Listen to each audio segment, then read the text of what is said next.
আমি ঠিক জানি না যে ওনারা কীভাবে বিষয়টাকে নিয়েছেন, তবে আমরা সবসময় যে চেষ্টাটা করি যে সরকারের সঙ্গে একটা সম্পর্ক যেন সব সময় থাকে এবং সেটা একটা আপনার কনজেনিয়াল একটা সম্পর্ক থাকে, একটা সৌহার্দ্যমূলক সম্পর্ক থাকে, কথা বলার সুযোগ যেন সবসময় থাকে, সেই বিষয়টা আমরা সবসময় রক্ষা করতে চাই।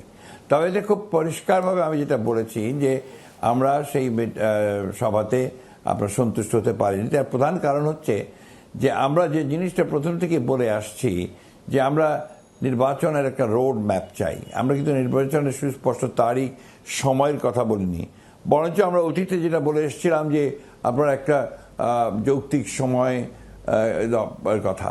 কিন্তু ওই রোড ম্যাপ বিষয়টা আমরা এই জন্য জোর দিচ্ছিলাম যে তাহলে দেশের মানুষের মধ্যে একটা আস্থা আসবে যে একটা নির্বাচন হতে যাচ্ছে, হবে এবং জনগণের প্রতিনিধির হাতে ক্ষমতা আসবে। এবং যে বিষয়গুলো নিয়ে ইতিমধ্যে অনেক আলোচনা হয়েছে এবং দেশে এই আলোচনার প্রধান বিষয় হচ্ছে সংস্কার।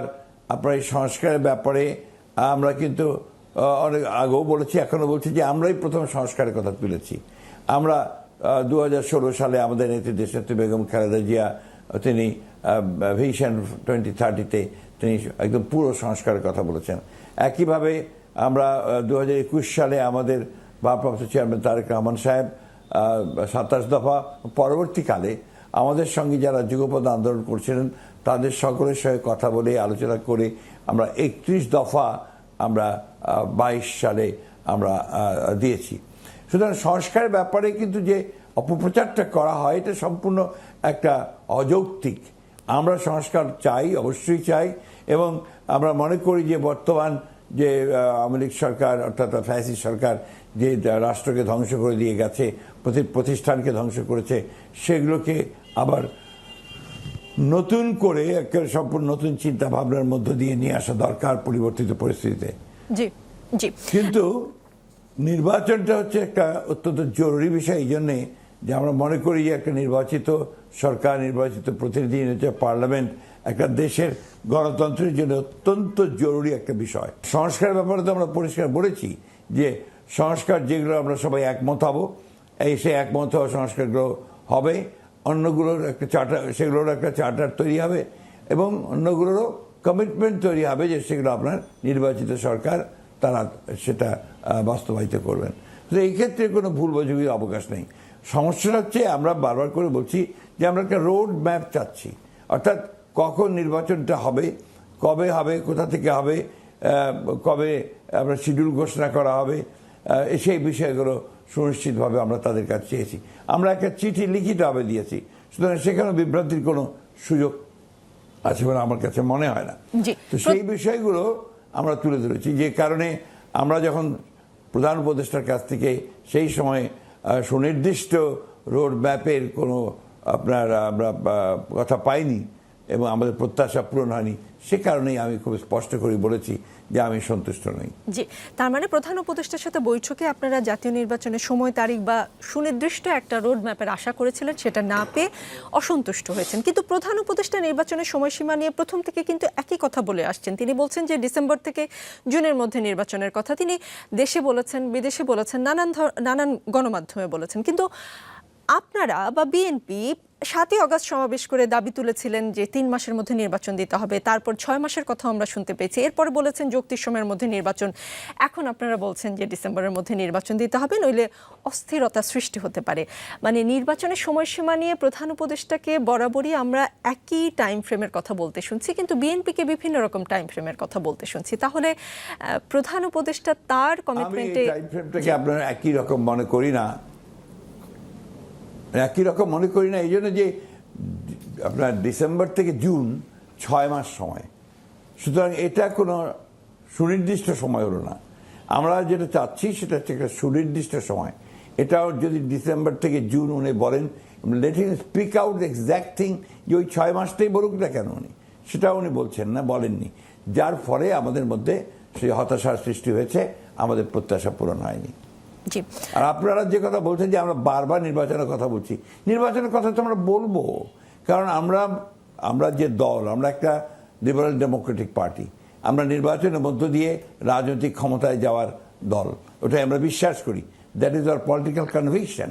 এবং আমরা সেই কারণেই মনে করি যে যখন দ্যার ইজ এ ভ্যাকুয়াম, যখন একটা শূন্যতা সৃষ্টি হয়, কোনো সরকার থাকে না, তখন দেশের ক্রাইসিসগুলো বাড়তে থাকে, ইনস্টিটিউশনগুলো ভেঙে পড়তে থাকে, কোনো চেইন অফ কমান্ড থাকে না, কোনো নেতৃত্ব থাকে না, এমনকি যে কনস্টিটিউশনাল বডিগুলো আছে তারা পর্যন্ত মনে করে যে তারা অভিভাবকহীন হয়ে যাচ্ছে। তো এই বিষয়টা হালকা করে দেখার তো কোনো সুযোগ নেই।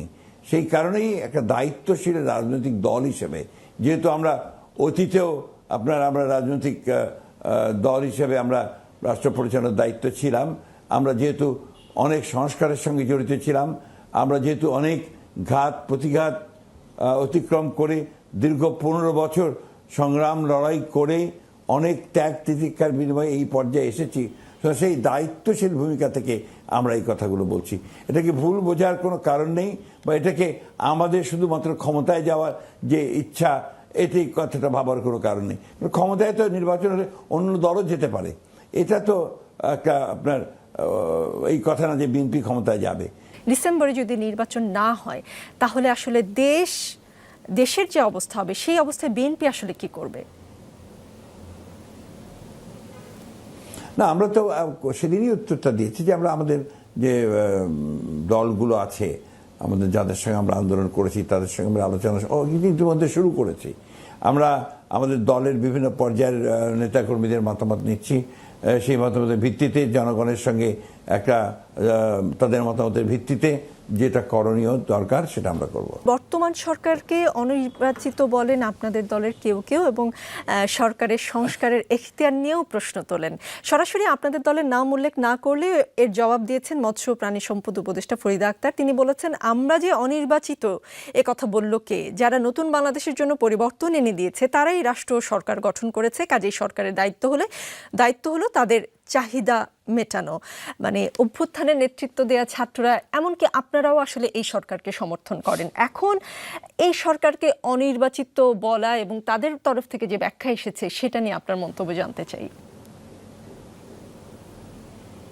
দেখুন, এই ব্যাপারটা আমি খুব বেশি কথা বলতে চাই না এটা নিয়ে, তবে এটা তো অত্যন্ত সত্য, দিবালোকের মতো সত্য যে এই সরকার আমাদের জনগণের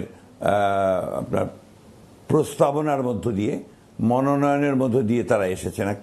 আমরা একটা জায়গায় সমঝোতা হয়ে তারা এসছে, এবং তাদেরকে নিয়ে আসা হয়েছে এই কারণে যে এই যে শূন্যতা আছে সেই শূন্যতা পূরণ করে সরকার পরিচালনা করবেন, যে রেগুলার বিষয়গুলো আছে, এবং একটি নির্বাচনের ব্যবস্থা করবেন, যে নির্বাচনের মধ্য দিয়ে একটি পার্লামেন্ট গঠিত হবে, জনপ্রতিনিধিরা আসবেন, তারা দেশের বাকি সমস্যাগুলো সমাধান করবেন, বিষয় করে সংবিধানের বিষয়গুলো করবেন, অন্যান্য যে বিষয়গুলো আছেন সে বিষয়গুলো, তারা যে সংস্কারের কথা আসছে সে সংস্কারগুলো, এটা সম্পূর্ণ পার্লামেন্টেই সিদ্ধান্ত হবে বলে আমরা বিশ্বাস করি। জি, আপনারা সংস্কারের পক্ষে, আপনারা সংস্কারের রূপরেখা আগেই ঘোষণা দিয়েছেন, আপনাদের 31 দফার কথা আমরা শুনি। সংস্কার যদি দেশ, রাষ্ট্র, মানুষের কল্যাণে হয় সেটা নির্বাচনের আগে হলেই কি আর পরে হলেই কি? মানে এতে বিএনপির তো কোনো জোর আপত্তি থাকার কথা না, যদি এই সরকার মনে করে যে তারা লেজিটিমেসির প্রশ্ন আছে। এখানে অবশ্যই একটা লেজিটিমেসির প্রশ্ন আছে। এখানে তো রাষ্ট্র তো একটা রাষ্ট্র, অবশ্যই তার বিষয়গুলোকে আপনাকে ওইভাবে দেখতে হবে। তার তো কোনো আমার একটা তৈরি করা থিয়েটার নয়, বা তৈরি করা একটা নাটক নয়, বা ফুটবল খেলা নয়। এর কতগুলো সেট বিষয় আছে যেগুলো গোটা জনগণ সেই দায়িত্ব অর্পণ করেছে।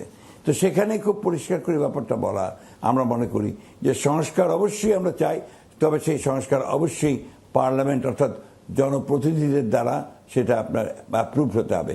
আর সমস্ত রাজনৈতিক দলগুলোতে যেগুলো একমত হবে সেগুলোতে তো আমরা একমত আছি, আমরা সেটা বারবার বলছি যে সেখানে একটা চার্টার তৈরি হতে পারে, সেটাকে আমরা সবাই সমর্থন করি, অবশ্যই করব।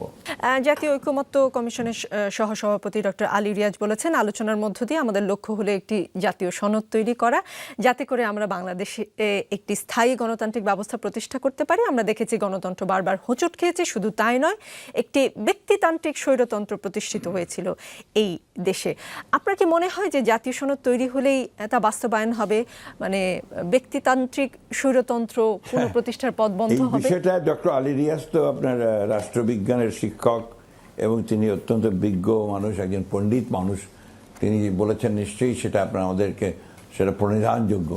একই সঙ্গে আমাদের এই দীর্ঘ অভিজ্ঞতা আপনার পৃথিবীর বিভিন্ন রাজনৈতিক উত্থান পতন, আপনার একটি ব্যবস্থার উত্থান পতনের ধারণা যেটা আমাদের তৈরি হয়েছে। আপনারা দেখুন, আমরা একসময় সমাজতন্ত্র, সোভিয়েত ইউনিয়ন তৈরি হলো, সেই সমাজতন্ত্র ভেঙে চুরমার হয়ে গেছে সোভিয়েত ইউনিয়ন, অন্যভাবে অন্য ব্যবস্থা সেখানে এসছে। আজকে পৃথিবীর ব্যবস্থাগুলোতেও এই যারা আপনার গণতন্ত্রে বিশ্বাস করে সেই রাষ্ট্রগুলোতেও আজকাল অনেক রকম চিন্তাভাবনা, নতুন করে চিন্তাভাবনা আসছে। আজকে সেদিন আমরা যখন একসাথে আপনার জাতিসংঘের মহাসচিবের সঙ্গে বসলাম, আপনার এই সংস্কারের প্রধানরা ছিলেন, সেখানে রাজনৈতিক দলের অনেক প্রধানরা ছিলেন, সেখানে তিনি বললেন যে গণতন্ত্রের খুব দুর্দিন যাচ্ছে, গণতন্ত্র এখন নিচের দিকে ডিকেইং, এবং তারপরেও গণতন্ত্রই হচ্ছে একটা উত্তম ব্যবস্থা। এই বিষয়গুলো কিন্তু আপনার আপেক্ষিক, রিলেটিভ, ওই বিতর্কে আমরা যেতে চাই না। আমাদের বাংলাদেশের জন্য যেটা আমরা সবচেয়ে বেশি উপযোগী মনে করি সেটা আলোচনার মধ্যে দিয়ে আমরা আনতে পারবো, এবং আমি দেখছি যে প্রক্রিয়া চলছে, সে প্রক্রিয়ার মধ্যে দিয়ে অবশ্যই আমরা এমন একটা জায়গায় এসে পৌঁছতে পারবো যেটা পার্মানেন্টলি, মানে আপনি 1000 ইয়ার্স না হোক, 100 ইয়ার্স না হোক, অন্তত 50-60 বছরের জন্য আমরা একটা জায়গা গিয়ে পৌঁছতে পারবো। কারণ নাথিং ইজ সার্টেন। প্রতি মুহূর্তে যখনই আপনার এই সময় বদলায়, জিও পলিটিক্স বদলায়, প্রযুক্তি বদলায়, তখনই আপনার কিন্তু রাজনৈতিক চিন্তা ভাবনাগুলো বদলায়, মানুষের মন মানসিকতা বদলায়। জি, আপনি বলছেন যে সময়ের সাথে আসলে সকলের বা জনগণের মাইন্ডসেট চেঞ্জ হয় সময়ের সাথে, প্রেক্ষাপটের সাথে। যদি মাইন্ডসেট চেঞ্জই হয় তাহলে একই ব্যক্তি একই সঙ্গে প্রধানমন্ত্রী, সংসদ নেতা ও দলীয় প্রধানের পদে থাকতে পারবেন না বলে সংস্কার কমিশন যে প্রস্তাব করেছে, এ নিয়ে বিএনপি আপত্তি জানিয়েছে। আমরা আগে দেখেছি এমন হতো যে একই ব্যক্তি প্রধানমন্ত্রী, সংসদ নেতা, দলীয় প্রধানের পদে, কিন্তু এখন তো দিন বদলেছে, মানুষের মাইন্ডসেটও নিশ্চয়ই বদলেছে। আপনারা বলছেন যে এটি রাজনৈতিক দলের নিজেদের সিদ্ধান্ত, এই ব্যাপারে পরিবর্তন বা সংস্কারের প্রয়োজন নেই। কেন এমনটা বলছেন? কে বলছে? বিএনপি বলছে। জি, আমরা তো সব কথাগুলো বলেছি যে আমরা পার্লামেন্টে দিতে চাই। জি, আমরা আমাদের সমস্ত বিষয়গুলো, আমরা যে প্রস্তাবগুলো দিচ্ছি, অন্যান্য যে প্রস্তাবগুলো আসছে, যেগুলো একমত হয়ে যাব, সে একমত হয়ে যাওয়াগুলোতে তো আমাদের কোনো আপত্তি নেই। কিন্তু যেটা একমত হব না, let it go to the parliament. এটা দলীয় সংস্কারের বিষয়। ফখরুল ইসলাম আলমগীর, আমি দলীয় সংস্কারের কথা, যেটা একই ব্যক্তি একই সঙ্গে প্রধানমন্ত্রী, সংসদ নেতা ও দলীয় প্রধানের পদে থাকতে পারবে না, সেটাকে আপনারা রাজনৈতিক দলের নিজেদের সিদ্ধান্ত বলছেন। কিন্তু আমি আপনার প্রশ্নটা আরেকবার আপনি রিপিট করবেন কেন? জি, আমি আবার বলছি, একই ব্যক্তি একই সঙ্গে প্রধানমন্ত্রী, সংসদ নেতা ও দলীয় প্রধানের পদে থাকতে পারবেন না বলে সংস্কার কমিশন একটি প্রস্তাব করেছে। এটা নিয়ে বিএনপি আপত্তি জানিয়েছে এবং বিএনপির তরফ থেকে বলা হয়েছে এটি রাজনৈতিক দলের নিজেদের সিদ্ধান্ত, এ বিষয়ে পরিবর্তন বা সংস্কারের প্রয়োজন নেই। হ্যাঁ, বলতে একেবারে কি কথাটা কি বেঠিক? রাজনৈতিক আপনার যদি জনগণ এটা মেনে নেয় যে না, এটা আপনার পার্লামেন্টের আপনার কনস্টিটিউশন লিপিবদ্ধ থাকতে হবে, সেটা আলাদা ব্যাপার। কিন্তু এটা তো আমার সিদ্ধান্ত। আমি যখন ইলেকশনে জিতবো, আমার সিদ্ধান্ত হবে যে আমি কাকে আমার প্রধান করব, কাকে আমি প্রধানমন্ত্রী করব, সেটা তো আমার থাকবে। ওইটা ওই স্বাধীনতা তো আমার থাকা উচিত, রাজনৈতিক দলের সেই স্বাধীনতা থাকা উচিত। হ্যাঁ, আমরা আলোচনার ভিত্তিতে এগুলো যদি পরিবর্তন করতে হয়, সেটা পার্লামেন্টে গিয়ে আমরা অবশ্যই করতে পারি। জি, এক ব্যক্তির জীবনে দুইবারের বেশি প্রধানমন্ত্রী হতে পারবে না, এমন প্রস্তাবের সাথে আপনাদের অবস্থানের পার্থক্য আছে। আপনারা বলছেন পরপর দুইবার প্রধানমন্ত্রী হতে পারবে না কেউ। আপনারা কি এই অবস্থানেই এখনো আছেন? আমরা তো ওটা দিয়ে দিয়েছি আপনার কমিশনের কাছে, তো ওখানেই আছি। কিন্তু এই সব কিছুগুলো তো নির্ভর করবে আপনার যখন এটা পার্লামেন্টে যাবে, সেই পার্লামেন্টে যাওয়ার পরে পার্লামেন্ট যদি সেটা একমত হয় তাহলে নিশ্চয়ই সেটা থাকবে। যদি পরিবর্তন আনতে হয়, পরিবর্তন আনা যাবে। এইগুলোকে আমি আপনার খুব বড় ইস্যু হিসেবে দেখি না। This issues are not major issues. Major ইস্যুটা হচ্ছে যে আমাদের এখন এই মুহূর্তে গণতন্ত্রে ফেরা উচিত। আমরা এখনও কিন্তু গণতন্ত্রে ফিরিনি। আপনি এখন লক্ষ্য করছি আমরা যে আমাদের গভর্নেন্সটা কিন্তু আমরা এখন এস্টাবলিশ করতে পারিনি। আমাদের ল অ্যান্ড সিচুয়েশন আমরা এখনও সেই এস্টাবলিশ করতে পারিনি। আমাদের যে শিক্ষা ব্যবস্থা, অর্থাৎ ইউনিভার্সিটিগুলো, কলেজগুলো, এখনও সেখানে অস্থিরতা, বিরাজ করছে, আমরা সেগুলো সেই জায়গায় আসতে পারিনি। আমাদের স্বাস্থ্য ব্যবস্থা প্রায় ফেল করেছে। তো এই জিনিসগুলোর জন্যই তো আপনার একটা ইলেকটেড গভর্নমেন্ট দরকার। ফর হাউ লং এই দেশের মানুষ আপনার এই তাদের ন্যূনতম যে বিষয়গুলো আছে, চাহিদাগুলো আছে, সেগুলোর জন্য তারা আপনার এই ভোগান্তির মধ্যে থাকবে? এটা আপনার শুরু হওয়া উচিত। এবং আপনার সবচেয়ে বড় জিনিস হয়ে দাঁড়িয়েছে, আপনার যেটা আপনিও জানেন, আমরা জানি, সবাই জানি, ব্যবসায়ীরা যারা ইনভেস্ট করে, বিনিয়োগ করে, তারা বলছে যে একটা নির্বাচিত সরকার ছাড়া তো আমরা তো ইনভেস্ট করতে সাহস পাচ্ছি না। বাইরের জন্য যে এত বড় একটা সামিট আসলো, আপনার হলো এখানে দেশের মধ্যে, অনেকে আসলেন, কয়টা ইনভেস্টমেন্ট হয়েছে? ভেতরের খবর আমরা যতটুকু জানি যে তারাও একই কথা বলছেন যে নির্বাচিত সরকার ছাড়া ইনভেস্টমেন্ট আমাদের পক্ষে ইটস ডিফিকাল্ট। আমি পুরো বিষয়টাকে নেগেটিভভাবে নিতে চাই না, আমি নিতে চাই এগুলোকে পজিটিভভাবে।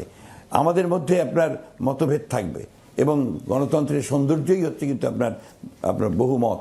এই বহুমতকে নিয়েই আমাদেরকে এগোতে হবে। আমি সব কিছু একই হয়ে যাব, একরকম হবে, তাহলে তো আপনার বাকশালী হয়ে গেল, তাহলে অন্যান্য আমার আর সেই বহু দলের বহু মতের সেই বিষয়টার দরকারটা কি? শত ফুলকে আর আমরা ফুটতে দিলাম কোথায়? তো এই জায়গাগুলোতে একটু আসতে হবে। আমাদের মধ্যে কিছু কিছু বিদ্বান ব্যক্তি, পণ্ডিত ব্যক্তি, তারা এখন বেশ জনগণের সামনে অনেকগুলো প্রস্তাব তুলে ধরছেন। আমি সেগুলোকে স্বাগত জানাই। আলোচনা হওয়া উচিত, তর্ক হওয়া উচিত, কিন্তু এই দেশের জনগণ সে কোনটা গ্রহণ করবে এটা তার উপরে নির্ভর করা উচিত। আমি খুব পণ্ডিত ব্যক্তি, বিদ্বান ব্যক্তি, আমি একটা কথা বলে দিলাম, আর আমার গ্রামের সেই কৃষক সেটাকে মেনে নিল, বা আপনার গার্মেন্টসের সেই মেয়েটা সেটা তার সঙ্গে একমত হলো, এটা তো নাও হতে পারে। সুতরাং the best thing is give it to them, তাদের কাছে দিন, তারা কোনটা মানবে না মানবে that will be decided by them, এবং সেভাবেই আসবে। জি, রাজনৈতিক দলের ভেতরে গণতন্ত্র চর্চাও তো খুব জরুরি, কারণ আপনি বলছেন নির্বাচন যেমন জরুরি, নির্বাচনের পরে যে দলটির হাতে ক্ষমতা থাকবে, আপনার সঙ্গে আমার কোনো দ্বিমত নেই। জি, খুবই জরুরি। জি, আমি একটু কিছু স্পেসিফিক জায়গার কথা বলছি, যেটা রাজনৈতিক দলের ভেতরে গণতন্ত্র নিশ্চিত করার জন্য এবং আর্থিক ব্যবস্থাপনার স্বচ্ছতা ও সততা বাড়াতে আইন পরিবর্তনের প্রস্তাব করেছে অন্তর্বর্তী সরকার গঠিত দুটি কমিশন। এর মধ্যে নির্বাচন সংস্কার কমিশনের সুপারিশ হলো দলের কেন্দ্রীয় ও স্থানীয় কমিটির নেতা নির্বাচন করা উচিত সাধারণ সদস্যদের গোপন ব্যালটে ভোটের মাধ্যমে। জাতীয় নির্বাচনের প্রার্থী মনোনয়নের ক্ষেত্রেও একইভাবে 3 সদস্যের প্যানেল গঠন করার প্রস্তাব দেওয়া হয়েছে। অপরদিকে রাজনৈতিক দলগুলোর তহবিলের স্বচ্ছতা নিশ্চিত করার জন্য নির্বাচন আইনে পরিবর্তনের প্রস্তাব করেছে দুর্নীতি দমন কমিশন, কমিশন। সবগুলো দল রাষ্ট্রের সংস্কার নিয়ে সোচ্চার, কিন্তু নিজ নিজ দলের সংস্কার নিয়ে কারো কোনো তৎপরতা আসলে তেমন কিন্তু চোখে পড়ছে না। মানে রাজনৈতিক দলে গণতন্ত্র চর্চা না হলে তারা ক্ষমতায় গিয়ে রাষ্ট্রীয় পর্যায়ে কি করে গণতন্ত্রের চর্চা কথাটার সঙ্গে একমত নই। With due respect to you, আমি একমত নই। কারণ আমরা প্রতি মুহূর্তে, প্রতিদিন আমরা আমাদের সম্মেলন হচ্ছে আপনার ওয়ার্ড পর্যায়ে, ইউনিয়ন পর্যায়ে, পৌরসভা পর্যায়ে, উপজেলা পর্যায়ে, জেলা পর্যায়ে, এবং সেখানে গোপন ব্যালটের মধ্যে দিয়েই আপনার নেতা নির্বাচিত হচ্ছে। আপনি দয়া করে একটু ভালোভাবে আপনাদের যারা রিপোর্টার আছেন তাদের কাছ থেকে সেই খবরগুলো নেন, ডিস্ট্রিক্টের রিপোর্টারের কাছ থেকে খবরগুলো নেন, তারই আপনি জানতে পারেন। এই গতকালই আপনার পঞ্চগড় জেলার বোদা থানা বলে একটা থানা আছে, উপজেলা আছে, সেখানে আপনার সিক্রেট ব্যালটে আপনার কাউন্সিল হলো, ইলেকশন হলো, এবং নেতা নির্বাচিত হলো। আমার জেলার আমরা আগামী মাসে আমরা আপনার কাউন্সিল করতে যাচ্ছি, প্রত্যেকটা ওয়ার্ড থেকে উঠে এসে আমরা নির্বাচন করব। সুতরাং এই যে ইনফরমেশন যেটা আপনাদের কাছে আছে, আমার মনে হয় এটা আপনাদের আরও ভালো করে একটু দেখা উচিত যে how far this is true. জি, তার মানে কি মির্জা ফখরুল ইসলাম আলমগীর, আমরা প্রেস রিলিজের মাধ্যমে যে কমিটি প্রকাশের ঘটনাটা দেখি, তার পেছনে গোপন ব্যালট দিয়ে আপনারা আসলে কমিটিগুলো করেন? ম্যাক্সিমাম কেস, সব কেস বলবো না, কতগুলো কেস আছে যেগুলো হয়তো আপনার কমিটি তৈরি করে দেওয়া হয়, কিন্তু কাউন্সিল হয়, কাউন্সিল হয় সেখানে স্বচ্ছ আপনার গোপন ব্যালটের মধ্য দিয়ে 3 জন আপনার অথবা 5 জন অথবা 10 জনের হয়, পরে তারা কমিটিটা তৈরি করে। এটা তো আপনার প্রচলিত নিয়ম। আবারও এমনও প্রচলিত নিয়ম আছে, আমরা পাকিস্তান আমাদের কথা বলি, আমরা আপনার ছাত্র জীবনে ছাত্র রাজনীতি করেছি, পরবর্তীকালে বাম রাজনীতির সঙ্গে জড়িত ছিলাম, এবং আমাদের ওখানে 2 দিন 3 দিন 4 দিন ধরে তখন আমাদের কাউন্সিলগুলো হতো। সেখানেও আপনার যখন নেতা নির্বাচনের ক্ষেত্রে, কমিটি নির্বাচনের ক্ষেত্রে দুটো পদ্ধতি ছিল। একটাকে বলা হতো সাবজেক্ট কমিটি, যে সাবজেক্ট কমিটিতে আপনার প্রতিনিধিরা, বিভিন্ন এলাকার আপনার প্রতিনিধিরা, তারা একমত হতে পারলে নেতা নির্বাচিত হয়ে যেত, কমিটি তৈরি হয়ে যেত। আর যে একমত না হতে পারতেন তখন আপনার গোপন ব্যালটের মাধ্যমে নেতা নির্বাচনের ব্যাপারটা বা কমিটি নির্বাচনের ব্যাপারটা আসতো। তো এটা তো প্রচলিত নিয়ম, এটা নট দ্যাট যে আপনার এটা আজকে, এটা বহু আগে থেকে এটা হয়ে আসছে। তারপরেও আমি আপনার কথাটিকে অবশ্যই জোর দিয়ে বলতে চাই যে দলের মধ্যে অবশ্যই আপনার গণতান্ত্রিক চর্চাটা আরও বেশি করে দরকার, যেটা আছে তার চেয়েও বেশি দরকার। এটা একটা কারণ কি জানেন, আমার কাছে জানা যে বাংলাদেশে দুর্ভাগ্যজনকভাবে এটা অনেকে আবার ভুল বুঝতে পারেন, লিগেসি অফ পাকিস্তান এটার মধ্যে থেকে গেছে। পাকিস্তানে যেমন গণতন্ত্র ছিল না, সব কিছু চাপিয়ে দেওয়া হতো, মার্শাল ল আসতো, বিভিন্ন আসতো। বাংলাদেশেও কিন্তু ঘন ঘন এই আপনার মার্শাল ল, ঘন ঘন আপনার এই আপনার বাকশাল সরকার পরিবর্তন, আপনার অনির্বাচিত সরকার বলা যেতে পারে, অথরিটেরিয়ান গভর্নমেন্ট, ফ্যাসিবাদ, এগুলো আসার ফলে কিন্তু গণতান্ত্রিক যে চর্চা, একটা গণতন্ত্র হচ্ছে এমন একটা ব্যবস্থা যেখানে আপনাকে চর্চা করতে হবে। চর্চা ছাড়া আপনি এটাকে কখনোই একটা বাস্তবায়িত করতে গিয়ে যে একটা যেটাকে আমরা ইনস্টিটিউশনালাইজ করার কথা বলি আর কি, প্রাতিষ্ঠানিকরণ করা, it will be very difficult. সুতরাং আমরা চর্চাটা করি, ওই চর্চা করতে করতে দাঁড়িয়ে যায়। গণতন্ত্র তো চর্চা করার সুযোগই পায়নি। একটা ধরেন, আমি একটা উদাহরণ দিই, প্রায় আমার মনে হয় একটা শিশু, সেই শিশুকে যদি অসুস্থ হলো, একটু অসুস্থ হওয়ার পরে আপনি যদি বিভিন্ন ডাক্তার নিয়ে এসে বারবার তাকে আপনি অ্যান্টিবায়োটিক্স দিতে থাকবেন, and that শিশু will not survive. এখানেও আজকে আমরা ওই অবস্থার মধ্যে কিছুটা পড়েছি। 1971 থেকে শুরু করে আজ পর্যন্ত প্রতিবার আপনারা মানুষ চেয়েছে, আমরা চেয়েছি, পরিবর্তন চেয়েছি, পরিবর্তন হয়েছে, কিন্তু ওই একগুলো কতগুলো জায়গায় এসে আমরা আটকে গেছি, আটকে গিয়ে পরিবর্তন আনতে চেয়েছি, পরিবর্তন আনতে পারিনি। So let it be practised. আমরা এই প্র্যাকটিসটা হোক, প্র্যাকটিসটা হলে তখন দেখা যাবে যে গণতন্ত্র একটা তার জায়গায় এসে পৌঁছেছে। জি, মির্জা ফখরুল ইসলাম আলমগীর, আপনার অনুমতি নিয়ে একটা বিরতিতে যেতে চাচ্ছি, একটু পরেই ফিরে আসবো আবার। দেখছেন রাজনীতি, আমাদের সঙ্গে আছেন বিএনপি মহাসচিব মির্জা ফখরুল ইসলাম আলমগীর। মির্জা ফখরুল ইসলাম আলমগীর, গণমাধ্যমে দেখি বা সামাজিক যোগাযোগ মাধ্যমেও দেখি বিএনপি কর্মীদের মধ্যে রেষারেষি, চাঁদাবাজি, বিরোধ, মতভিন্নতা, স্বার্থের দ্বন্দ্ব, নানান ধরনের খবর। যেরকম খবর এসেছে, গত 8 মাসে সংঘর্ষে 51 নেতাকর্মী নিহত হয়েছেন, এ ঘটনায় আহত হয়েছেন 4 শতাধিক নেতাকর্মী সমর্থক। 5 আগস্ট ছাত্র জনতার অভ্যুত্থানে শেখ হাসিনার পতনের পর থেকে চলতি বছর 9 এপ্রিল পর্যন্ত অন্তত 48টি সংঘর্ষে এই ধরনের হতাহতের ঘটনা ঘটে। আপনাকেও আমি কখনো বলতে শুনেছি বা বিএনপির নেতারা বলেন যে এটা আসলে সোশ্যাল মিডিয়া বা কোনো কোনো গণমাধ্যম বিএনপি বিরোধী একটি ষড়যন্ত্রে নেমেছে। আসলেই কি আপনারা কোনো ষড়যন্ত্রের গন্ধ এখনো পান? বিষয়টা হচ্ছে কি আপনার, যে আমি যেভাবে জিনিসটাকে দেখি আর কি, আপনার যে এই প্রচারণাগুলো যে হচ্ছে এর মধ্যে কতগুলো সত্যি, এটা। দ্বিতীয়ত হচ্ছে আপনার যেটাকে আমরা বলি আপনার সোশ্যাল মিডিয়া, সেখানে যে ইনফরমেশনগুলো আসে সেটা কতগুলো সঠিক ইনফরমেশন আর কতগুলো ডিসইনফরমেশন। তো গোটা পৃথিবী জুড়ে আপনার একটা জিনিস স্বীকৃত হয়েছে যে সোশ্যাল মিডিয়ায় ডিসইনফরমেশনটা, মিডিয়াতে আপনার ডিসইনফরমেশন এখন একদম একেবারে আপনার মড়ক লেগে গেছে, এপিডেমিকের মতো অবস্থা তৈরি হয়েছে। এমনকি গভর্নমেন্টের পক্ষ থেকেও বলা হয়েছে যে আপনার ডিসইনফরমেশনের ব্যাপারটা অত্যন্ত একটা চ্যালেঞ্জের মতো অবস্থায় এসে দাঁড়িয়েছে। এটা আছে। তারপরে আমি বলি যে একেবারে যে ঘটনাগুলো নেই তা নাই, এগুলো আছে। এটা থাকাটা একদম অস্বাভাবিক নয়। এই জন্যে যে সেট আপ আপনার গত 15 বছরে আপনার মাইন্ডসেট এবং সমাজ ব্যবস্থা, সমাজ, রাজনীতি সম্পর্কে যে ধারণা, যেগুলো ফ্যাসিস্ট হাসিনা সরকার তৈরি করে দিয়ে গেছেন, সেখান থেকে রাতারাতি মানুষকে বেরিয়ে আসা তো কোয়াইট নট পসিবল। রাতারাতি পারবে না, এটা একটা চর্চার মধ্যে দিয়ে আসতে হবে।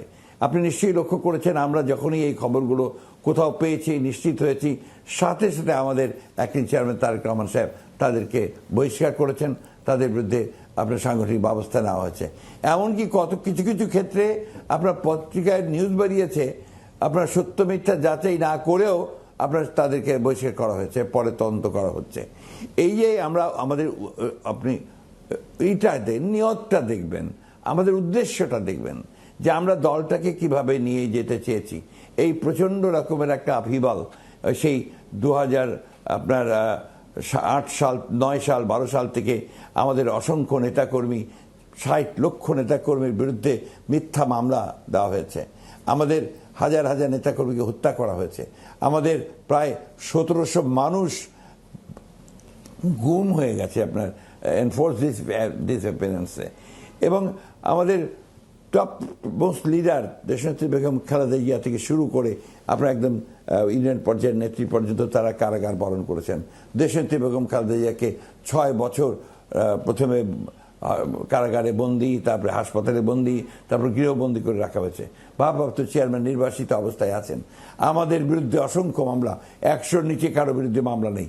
এই যে একটা চরম ভয়াবহ একটা পরিস্থিতি, সেটাকে মোকাবেলা করে দলকে আবার আপনার একটা গণতান্ত্রিক অবস্থায় নিয়ে আসা, সঠিক অবস্থায় নিয়ে আসার যে কাজটা, এটা নিঃসন্দেহে একদিনে এক রাতে সম্ভব নয়। শুধু আমরা অত্যন্ত আশাবাদী যে এর মধ্যে আমরা যেটুকু কাজ করতে পেরেছি সেটা অত্যন্ত ভালো কাজ হয়েছে। আমাদের চেয়ারম্যান, ভারপ্রাপ্ত চেয়ারম্যান সাহেব, তার নেতৃত্বটা করা হয়েছে। এবং আমরা এটাও আশাবাদী যে আমরা আমাদের দলের সম্মেলন যেভাবে হচ্ছে সেভাবে আমরা দলকে একটা গণতান্ত্রিক একটা শক্তি হিসেবে আমরা দাঁড় করাতে সক্ষম হচ্ছি। আপনি জানেন কিনা আমি জানি না, বিএনপি বোধহয় একমাত্র রাজনৈতিক দল যার মাসে 4 দিন স্ট্যান্ডিং কমিটির মিটিং হয়। এটা অন্য কোনো দলে আছে কিনা আমি জানি না। অর্থাৎ মেইন লিডারশিপের সঙ্গে লিডারশিপের যে যৌথ যে আপনার নেতৃত্ব, সেই নেতৃত্বকে প্রতিষ্ঠা করবার জন্য বিএনপিতে কাজ শুরু হয়েছে। আজকে নয়, যেদিন থেকে দেশনেত্রী বেগম খালেদা জিয়া জেলে গেছেন, আমাদের ভারপ্রাপ্ত চেয়ারম্যান সাহেব দায়িত্ব নিয়েছেন, সেই দিন থেকে এই ব্যবস্থা নিয়ে আমরা জনগণের সঙ্গে আমরা যোগাযোগ রাখি, পার্টির সঙ্গে যোগাযোগ রাখছি। এবং একই সঙ্গে আমাদের ভারপ্রাপ্ত চেয়ারম্যান প্রায় প্রতিদিন 5টা, 6টা, 7টা, 8টা করে গণসংযোগ করছেন একবার রিমোট এরিয়াগুলোতে পর্যন্ত। আমাদের নেতারা আমরা যাচ্ছি আপনার বিভিন্ন এলাকাগুলোতে। সুতরাং BNP as a political party, as a democratic party, BNP তার ভূমিকা পালন করছে। আপনি একটা জিনিস সবসময় মনে রাখা দরকার আমাদের সকলের, যে বিএনপি একটা রাজনৈতিক দল, যে দলটি কিন্তু আপনার মাল্টি পার্টি সিস্টেম এখানে নিয়ে এসেছে, বহুদলীয় গণতন্ত্রকে প্রবর্তন করেছে। বিএনপি সেই রাজনৈতিক দল যে দল আপনার এখানে মিডিয়াকে স্বাধীনতা দিয়েছে, অর্থাৎ আপনার মিডিয়ার স্বাধীনতাকে নিশ্চিত করেছে। বিএনপি সেই দল যে দল আপনার পার্লামেন্টারি পলিটিক্সে ফিরে গেছে। বিএনপি সেই দল যে দল আপনার কেয়ারটেকার গভর্নমেন্ট সিস্টেমটাকে কনস্টিটিউশনে আপনার নিয়ে এসে চালু করেছিল। আমরা দেখেছি সেটা কাজ করেছে, চূড়ান্তভাবে কাজ করেছে। বিএনপি 15 বছর গণতন্ত্রকে আপনার প্রতিষ্ঠা করবার জন্য লড়াই করেছে, সংগ্রাম করেছে। আপনি একটা গণতান্ত্রিক দল পৃথিবীর মধ্যে বোধহয় খুব কম আছে যাদের এত বড় ত্যাগ এবং এত বড় স্যাক্রিফাইস আছে। জি, আপনি যে সকল অর্জনের কথা বলেন, এই সকল অর্জন বা এই সকল ক্রেডিট গত 15-16 বছরের যে অত্যাচার, নিপীড়নের কথা আপনি বললেন, এই সকল কিছুই কি এখন যে চাঁদাবাজির কথা আমরা শুনি সেটার কারণে কি ম্লান হয়ে যাচ্ছে, ম্রিয়মান হয়ে যাচ্ছে? এটা কি কেবলই গণমাধ্যমের দোষ? আপনি স্বীকার করেছেন কিছু যে হচ্ছে, আমি আপনাকে বলি, এই চাঁদাবাজির কথা যেটা আপনি শুনছেন, আমরা শুনছি, আমরা ব্যবস্থা নিচ্ছি। একেবারে নেই সেটা বলছি না, নিশ্চয়ই কিছু কিছু আছে, সেটা ব্যবস্থা নেওয়া হচ্ছে। কিন্তু ওটাকে দিয়েই বিএনপির অর্জনগুলোকে তো আপনার ম্লান করে দেওয়া যাবে না। আপনার ধরেন কোথাও একটা চাঁদাবাজি হয়েছে, we are taking action against that, নিতে যাচ্ছি। কিন্তু তার যে বিএনপি যে প্রাণটা দিয়েছে, আপনারা তো এই প্রাণ দেওয়ার কথাগুলো একবারও বলেন না। আপনারা কি একবারও জিজ্ঞেস করেছেন যে 15 বছরে বিএনপির কতজন লোক রাস্তায় আন্দোলন করতে গিয়ে প্রাণ দিয়েছে? আপনারা কি একবারও মকবুলের কথা জিজ্ঞেস করবেন, শাওনের কথা জিজ্ঞেস করবেন, মুন্সিগঞ্জে বা নারায়ণগঞ্জে বা ঢাকায় এই পার্টি অফিসের সামনে গুলি করে যে পুলিশ হত্যা করলো তাদের কথা জিজ্ঞেস করবেন? এটা কিন্তু হয় না। আর আমাদের আপত্তিটা ওই জায়গায়, আপনার মিডিয়া যখন আপনার সঙ্গে যখন কথাগুলো আসে, যে আপনার ইনফরমেশন ডিসইনফরমেশন কথাগুলো, ওই কথাগুলো আমরা যেটা আশা করি, প্রত্যাশা করি, বিশেষ করে যমুনার মতো টেলিভিশনের কাছ থেকে, যে সত্যটা উচ্চারিত হবে, এবং সত্য উচ্চারণ আপনারা করেছেন। এখনো করবেন। আমাদের তখনই চক্রান্তের কথা মনে হয় যখন মিডিয়া আপনার শুধুমাত্র বিএনপিকে টার্গেট করে ডিসইনফরমেশনগুলোকে ছড়াতে চায়। This is very unfortunate. যে ঘটনা ঘটেনি সেটাও বলে, যে ঘটনা ঘটে সেটাও বলে। আমাদের ভারপ্রাপ্ত চেয়ারম্যান সম্পর্কে কথা বলা হয়, দেশনেত্রী বেগম খালেদা জিয়া সম্পর্কে কথা বলা হয়, আমাদের নেতাদের সম্পর্কে কথা বলা হয়। সত্য কথা বলাতে তো আমাদের আপত্তি নেই, কিন্তু একই সঙ্গে যে ভালো কাজগুলো বিএনপি করেছে, যে ভালো কাজগুলো বিএনপিকে আজকে এই জায়গায় নিয়ে এসেছে, আজকের গণতান্ত্রিক আন্দোলনের যে জায়গায় এসে আমরা পৌঁছেছি, এখানে কি বিএনপির কোনো কন্ট্রিবিউশন নেই? এই কথাগুলো তো আপনারা একবারও উচ্চারণ করেন না, তাদের প্রশংসা করেন না। This is very unfortunate. একবার তো দেখে একজন বিএনপির একজন নেতা যে আপনার নিগৃহীত হয়েছে রাস্তায়, তাকে দেখে তার একটা ইন্টারভিউ করেন না। একটা মা যিনি তার সন্তানকে হারিয়েছেন, তার সঙ্গে কথা বলেন না। এই জিনিসগুলো আমি এই কারণে বলছি, যেখানে কিন্তু যেমন আপনার অন্যান্যদের আবেগ আছে, আমাদেরও তো আবেগ আছে, আমাদের মানুষগুলোরও তো আবেগ আছে। We have paid for it, we have given our lives. আমরা ব্যবসা বাণিজ্য সব নষ্ট হয়ে গেছে আমাদের লোকজনদের। আপনার চাকরিতে আপনি বিশ্বাস করবেন, ঠাকুরগাঁয়ে বাড়ি এই কারণে তার চাকরি হয়নি। বিসিএস পরীক্ষায় সবগুলো পাশ করেছে, মির্জা আলমগীরের আত্মীয় স্বজন নাই বাদ, বগুড়ায় বাড়ি বাদ, নোয়াখালীতে বাড়ি বাদ। কেন? সেগুলো বিএনপি এরিয়া। তো এই কথাগুলো কিন্তু আপনারা আনছেন না। আমরা কিন্তু এইভাবে সাফার করেছি। জি, মির্জা ফখরুল ইসলাম আলমগীর, বলুন। জি, আপনার স্ত্রীর অপারেশনের আগে, ঘটনার পর থেকে, জি আপনার স্ত্রীর অপারেশনের আগে যখন আপনাকে গভীর রাতে অ্যারেস্ট করা হলো, সেই খবরও গণমাধ্যম, মূলধারার গণমাধ্যমগুলো প্রচার করেছে এবং যতদূর সম্ভব প্রচার করার চেষ্টা করেছে। একটা বিষয় এই যে আমারগুলো যেমন করেছেন, আমি চাই যে আমাদের একেবারে তৃণমূল পর্যায়ের যে মানুষগুলো আপনার সেই দিনের পর দিন শীতের রাত্রে ঘরে থাকতে পারেনি, আপনার ধানের খেতে গাছের উপর গিয়ে পড়ে থেকেছে পুলিশের তাড়ায়, সেই কথাগুলো আসুক, সেটাও আমরা চাই। জি, আপনি যে মিস ইনফরমেশন ডিসইনফরমেশনের কথা বললেন, এর পেছনে কি আপনি বিরাজনীতিকরণের কোনো ষড়যন্ত্র দেখেন? একটা কথা খুব শুনতে পাই যে বিরাজনীতিকরণের ষড়যন্ত্র করছে কোন একটা বিশেষ গ্রুপ, কেউ সেই গ্রুপটির নাম প্রকাশও করেছে। আমি আপনাকে একটা কথা বলি, ওই যে আপনার সিঁদুরে মেঘ দেখলে ভয় পায়, তাই না?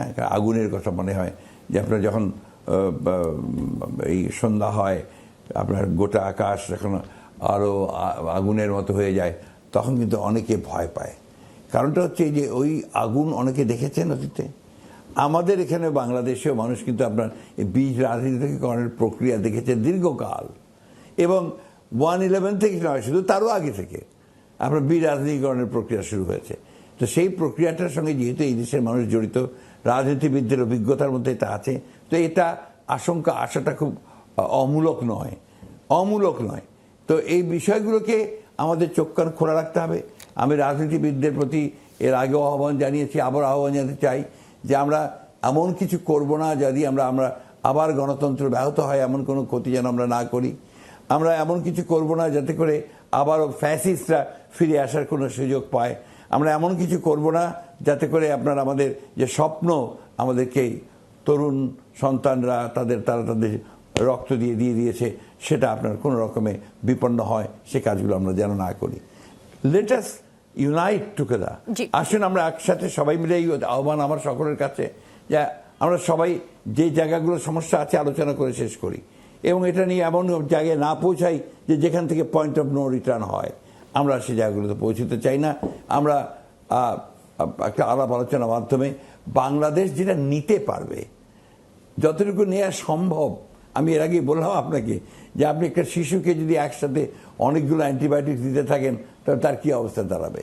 তো ঠিক একইভাবে আজকে যে বাংলাদেশে আপনার ফ্যাসিবাদের হাত থেকে বেরিয়ে এসছে, তাকে আপনি ধীরে ধীরে গণতন্ত্র দিকে নিয়ে যান, ধীরে ধীরে সেই জায়গাগুলোতে যান। এটাই হবে বোধহয় সঠিক চিন্তা।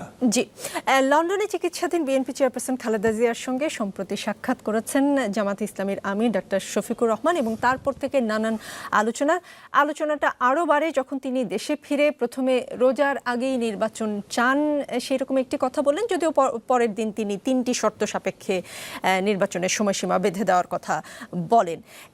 এই সফর যদিও তিনি পরিষ্কার করেছেন কেবলমাত্রই সৌজন্য সাক্ষাৎ ছিল, আবার এটাও বলেছেন দুজন বা তিনজন রাজনীতিবিদ যখন একসঙ্গে হন সেখানে রাজনীতির আলাপ হবে না, সেটা আসলে অসম্ভব। তার এই সাক্ষাতের পর জামায়াতের সাথে আপনাদের যে দূরত্বের একটা আভাস পাওয়া যাচ্ছিল সেটা কি কমলো কিনা? আমরা জামাতের সঙ্গে দূরত্বের কথা কখনো বলিনি, কমেছে সেটা বলছি না, কারণ আমরা এই বিষয়ে আমাদের খুব একটা বেশি ধারণা নেই।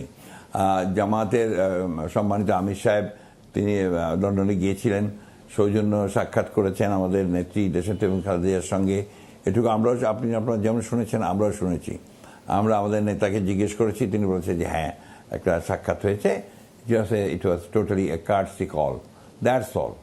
জি, আমার মনে হয় যে আপনাদের ভারপ্রাপ্ত চেয়ারম্যান তারেক রহমান দেশে না ফেরা পর্যন্ত এই প্রশ্ন আপনাদের বারবারই শুনতে হবে। আমিও সেই প্রশ্নটাই করতে যাচ্ছি। গত ডিসেম্বরে লন্ডন সফর শেষে দেশে ফিরে আপনি বলেছিলেন যে সব মামলা শেষ হলে দেশে ফিরবেন বিএনপির ভারপ্রাপ্ত চেয়ারম্যান তারেক রহমান। সব মামলা থেকে তিনি আসলে খালাস পেয়েছেন, তাহলে এখন তিনি কবে দেশে ফিরবেন? তার ফেরার সাথে কি নির্বাচনের রোড ম্যাপের কোনো সম্পর্ক আছে কিনা? এখনো সব মামলা শেষ হয়নি, আপনার এখনো তার সব মামলা শেষ হয়নি, তার স্ত্রীর মামলাও শেষ হয়নি। হ্যাঁ, তারপরেও আমরা চেষ্টা করছি যত দ্রুত এগুলো শেষ করে আমাদের নেতাকে দেশে ফিরিয়ে আনা যায়, সেটা আমরা চেষ্টা করছি। জি, আপনাদের 31 দফার দিকে যদি চোখ বুলাই, 22 নম্বর পয়েন্টে এসে আমার চোখ আটকে গেছে এবং সেখানে যেমন লেখা যে যুব সমাজের ভিশন, চিন্তা ও আকাঙ্ক্ষাকে ধারণ করে আধুনিক ও যুগোপযোগী যুব উন্নয়ন নীতিমালা প্রণয়ন করা হবে। 1 বছরব্যাপী অথবা কর্মসংস্থান না হওয়া পর্যন্ত যেটাই আগে হবে শিক্ষিত বেকারদের বেকার ভাতা প্রদান করা হবে। আন্তর্জাতিক মানদণ্ড অনুযায়ী সরকারি চাকরিতে প্রবেশের বয়সসীমা বাড়ানোর বিষয়টি বিবেচনা করা হবে। কোন খাত থেকে আসলে 1 বছর, দেশে শিক্ষিত বেকারের সংখ্যা কিন্তু কম নয়, 1 বছর বেকার ভাতা দেওয়া যাবে সেটা যদি পরিষ্কার করতেন। আর চাকরিতে বয়সসীমা আন্তর্জাতিক, আমরা অনেক দেশে দেখি যে বয়সটা আসলে উন্মুক্ত রাখা হয়, মানে সে জীবনের যে কোনো পর্যায়ে এসে কোথাও 45 পর্যন্ত এসে সরকারি বা সরকারের হয়ে কাজ করতে পারে ইন্টারভিউ দিয়ে। সেই রকম কোনো চিন্তাভাবনা কি আপনারা করছেন কিনা? আমরা 31 দফার প্রত্যেকটি দফার উপরে আপনার খুব বিস্তারিত আলোচনা করছি দেশের সর্বত্র, আমাদের সেমিনারের মাধ্যমে, সিম্পোজিয়ামের মাধ্যমে, ঢাকাতেও আমরা করেছি এবং এখানে যদি সম্ভব হয় আমরা মিডিয়াকে নিয়ে আরেকবার বসবো, আমরা আপনার will clarify all the things. জি, 5 আগস্টের পর থেকে আওয়ামী লীগ নিষিদ্ধের দাবি উচ্চারিত হচ্ছে এখনো কোনো সংগঠন এই দাবিতে কর্মসূচিও পালন করছে, এখনো করছে। সম্প্রতি আওয়ামী লীগের নেতাকর্মীদের মিছিল করতে দেখা গেছে ঢাকা সহ বিভিন্ন জায়গায় এবং এই মিছিলের পর আবারও সেই দাবি জোরালো হয়েছে। আপনারা স্পষ্ট করে জানিয়ে দিয়েছেন কোনো দল নিষিদ্ধের পক্ষে আপনারা নন, মানে অবস্থান কি এখনো এই রকমই আছে যে কোনো দল নিষিদ্ধের পক্ষে আপনারা নন? আমরা যে জিনিসটা বলেছি এখনও আপনার কিছুটা আপনার ভুল বোঝাবুঝি হচ্ছে সম্ভবত। আমরা খুব পরিষ্কার করে যেটা বলেছি যে এক্সিকিউটিভ অর্ডারে কোনো দলকে নিষিদ্ধ করার পক্ষে আমরা নই। যেমন জামাতে ইসলামকে আপনার নিষিদ্ধ করা হলো, আমরা কিন্তু তখন সেটার প্রতিবাদ করে বিবৃতি দিয়েছি। ঠিক একইভাবে আজকে যদি ধরেন সে ফর এক্সাম্পল আপনার এলডিপিকে কোনো কারণে নিষিদ্ধ, আমরা সেটারও প্রতিবাদ করব। তো আমরা যেটা বলতে চেয়েছি সেটা হচ্ছে যে লেট দ্য পিপল ডিসাইড, এটা ডিসিশন নেওয়ার। আজকে সমস্ত দলগুলো যদি একমত হয় যে আওয়ামী লীগকে নিষিদ্ধ করবে 100 বার, আমরা তার সঙ্গে, সবচেয়ে বড় ভুক্তভোগী তো আমরা। আওয়ামী লীগের হাতে নিগৃহীত, নির্যাতিত, নিপীড়িত, নিহত সব কিছুতে আমরা হয়েছি। তো সেখানে আমাদের এই চিন্তাভাবনার ব্যাপারে কোনো প্রশ্ন থাকা উচিত হবে কি না সেটা আপনারাই চিন্তা করে দেখবেন। তবে এটা ঠিক যে আমরা বিশ্বাস করি গণতন্ত্রে, আমরা বিশ্বাস করি যে জনগণই হচ্ছে আপনার সর্বশেষ জায়গা, যে সিদ্ধান্তগুলো জনগণ দেয়। কিন্তু এমন কথাও শোনা যায় কোনো একটি বিশেষ দেশের প্রেসক্রিপশনে আপনারা আওয়ামী লীগকে নিষিদ্ধ করতে চান না, এটা যেমন শোনা যায়। আরেকটা কথা শোনা যায়, মুক্তিযুদ্ধের নেতৃত্বে যে দলটি দিয়েছে সেই আওয়ামী লীগের নেতৃত্ব যেহেতু আজকে দেশ ছাড়া, কখনো কখনো শুনতে পাই যে সাবের হোসেন চৌধুরী, শিরিন শারমিন এমন কারো নেতৃত্বে নতুন করে আওয়ামী লীগকে ফিরিয়ে আনার পরিকল্পনা হচ্ছে। যদি সেই পরিকল্পনা হয়ে থাকে সেটা রাজনীতিতে আমার বিষয় নয়, আওয়ামী লীগ কার নেতৃত্বে আসবে কি আসবে না, এবং আপনার তারা নিজেরা ফিরে আসবে কি আসবে না, এটা আমার বিষয় নয়, এটা টোটালি আমার বিষয়। তবে এই যে আপনি একটা কথা বলেছেন যে কোনো দেশের ইঙ্গিতে বা তার প্রয়োজনে, এটা সম্পূর্ণ ভুল ধারণা। আপনাদের এটা মনে রাখতে হবে যে গত 15টা বছর 3টি নির্বাচন আমরা করতে পারিনি, এবং সেই নির্বাচনটা করতে পারিনি ওই দেশের সরাসরি সম্পৃক্ততার কারণে। এবং এই দেশের মানুষ আজকে যে গণতন্ত্র থেকে সম্পূর্ণ বঞ্চিত হয়েছে, সেটা প্রধান নায়ক হচ্ছে কিন্তু আপনার ওই দেশটি। সুতরাং আপনার এই জায়গায় আমাদের কোনো দ্বিধা নেই যে ওই দেশটি, যে দেশটি গণতন্ত্রকে ক্ষতি করেছে, তাদের কোনো প্রেসক্রিপশন আমাদের মধ্যে কাজ করবে, এটাই যারা বলছেন তাদের অন্য কোনো উদ্দেশ্য থাকতে পারে, এটা আমার জানা নেই। জি, বিএনপি নির্বাচনে যদি জয়ী হয়, হারতেও পারে, যদি জয়ী হয় তাহলে প্রধানমন্ত্রী কে হবে? আমি 3-4 মাস আগে একটি আপনার ইন্টারভিউতে শুনেছিলাম, তখন আপনি উত্তর দিয়েছিলেন এখনো আপনারা সেটা নিয়ে ভাবেননি। তারপরে 3-4 মাস পার হয়েছে এবং ডিসেম্বরে যদি নির্বাচন হয়, এখন তো আসলে সেটা ভাবনার সময় হয়ে গেছে। এই কথা ভুল, এখন আমরা সে কথা ভাবিনি, কথা আমি কখনো বলিনি। এটা আপনার কথাটা সঠিক না, আমি আপনার সঙ্গে দ্বিমত পোষণ করলাম। আমরা সবসময় বলেছি যে আমাদের দলের চেয়ারপারসন দেশনেত্রী বেগম খালেদা জিয়া, তিনি এখনো আমাদের দলের চেয়ারপারসন। প্রধানমন্ত্রীর বিষয়টা যদি আসে, তিনি বেঁচে থাকতে এবং তিনি পালন থাকতে নিঃসন্দেহে তিনি হবেন প্রধানমন্ত্রী। তার অবর্তমানে আবার পরিষ্কার করে বলতে পারি যে তার অবর্তমানে আপনার আমাদের ভারপ্রাপ্ত চেয়ারম্যান জনাব তারেক রহমানই হবেন প্রধানমন্ত্রী। জি, আমাদের দেশের বড় রাজনৈতিক দলগুলোতে আসলে উত্তরাধিকার সূত্রে পাওয়া ক্ষমতা নিয়ে বেশ আলোচনা সমালোচনা আছে। বিএনপি চেয়ারম্যান বন্দী ছিলেন, ভারপ্রাপ্ত চেয়ারম্যান, বিএনপি চেয়ারপারসন বন্দী, ভারপ্রাপ্ত চেয়ারম্যান দেশে ছিলেন না। গেল এক যুগেরও বেশি সময় ধরে বিএনপির নেতাকর্মীরা জেল জুলুমের শিকার হয়েছেন। বিএনপির সেই দুঃসময়ে আপনি দেশ থেকে, সামনে থেকে বিএনপিকে এই 2025 পর্যন্ত নিয়ে এসেছেন। আপনি কি নিজের যোগ্যতায় কখনো এরকম আশা করেন যে আপনি বিএনপির সর্বোচ্চ পদটিতে কখনো যাবেন, নাকি জিয়া পরিবারের বাইরে আসলে কেউ ওই পদের স্বপ্নও দেখতে পারে না? এক মুহূর্তের জন্য আমি চিন্তা করি না। আমি এই চিন্তাটা করেছি, আমার দেশনেত্রী বেগম খালেদা জিয়া, তাকে আমি মনে করি গণতন্ত্রের মাতা, এবং সত্যি কথা বলতে কি গণতন্ত্রের জন্য এত ত্যাগ কেউ স্বীকার করেছেন এটা আমার জানা নেই। সেই নেত্রী আমার নেত্রী, এবং আমাদের ভারপ্রাপ্ত চেয়ারম্যান তারেক রহমান তিনি আমার নেতা। কারণ অত্যাচার, নির্যাতন, নিপীড়িত, শারীরিক নির্যাতন সব কিছু সহ্য করেও অত্যন্ত কষ্ট করে তারা কিন্তু এই দলকে নেতৃত্ব দিচ্ছেন এখন তারেক রহমান সাহেব বিদেশ থেকে। আর আমার নেতৃত্ব দেশে থেকেই জেলে থেকেছেন, এবং যেটা তার প্রাপ্য ছিল না। সুতরাং এই ধরনের চিন্তাভাবনাকে নিয়ে আসা, এটা আমি মনে করি যে বিএনপির মধ্যে একটা বিভ্রান্তি সৃষ্টি করার অপচেষ্টা। আমি মনে করি আপনাদের এই চিন্তাগুলো থেকে আপনারা সবাই বিরত থাকবেন। আমি খুব সুস্পষ্টভাবে বলছি যে আমি বিএনপির একজন সাধারণ কর্মী। ব্যক্তিগত চিন্তায় আমি রাজনীতি করি না, আমি চিন্তা করি দেশে গণতন্ত্র প্রতিষ্ঠার জন্য। আমার ব্যাকগ্রাউন্ড পলিটিক্সের সেটাই, এবং আমি সেভাবেই রাজনীতি করে এসেছি। আমার নেত্রী দেশনেত্রী বেগম খালেদা জিয়া, আমার নেতা হচ্ছেন আমার তারেক রহমান সাহেব। এই ব্যাপারে একেবারে 100% আপনারা নিশ্চিত থাকতে পারেন। এবং অনুরোধ থাকবে একটা, যে দয়া করে এই ধরনের প্রশ্ন করে জনগণের মধ্যে কোনো বিভ্রান্তি যেন সৃষ্টি না হয়, সেদিকে লক্ষ্য রাখবেন। জি, নিশ্চয়ই বিভ্রান্তি ছড়াবে না, কারণ আপনি স্পষ্টভাবে, একদম স্পষ্ট ভাষায় উত্তর দিয়েছেন, উত্তরটি যেটি হবার কথা। জি, অনেক ধন্যবাদ আজকে সময় দেওয়ার জন্য, কৃতজ্ঞতা। আপনি যমুনা টেলিভিশনকে আপনার গুরুত্বপূর্ণ সময় থেকে এতটা সময় দিয়েছেন। নিশ্চয়ই ভবিষ্যতেও আপনি আমাদেরকে আবার সময় দিবেন, অগ্রিম কৃতজ্ঞতা রইল সেই জন্য। ভালো থাকবেন, সুস্থ থাকবেন।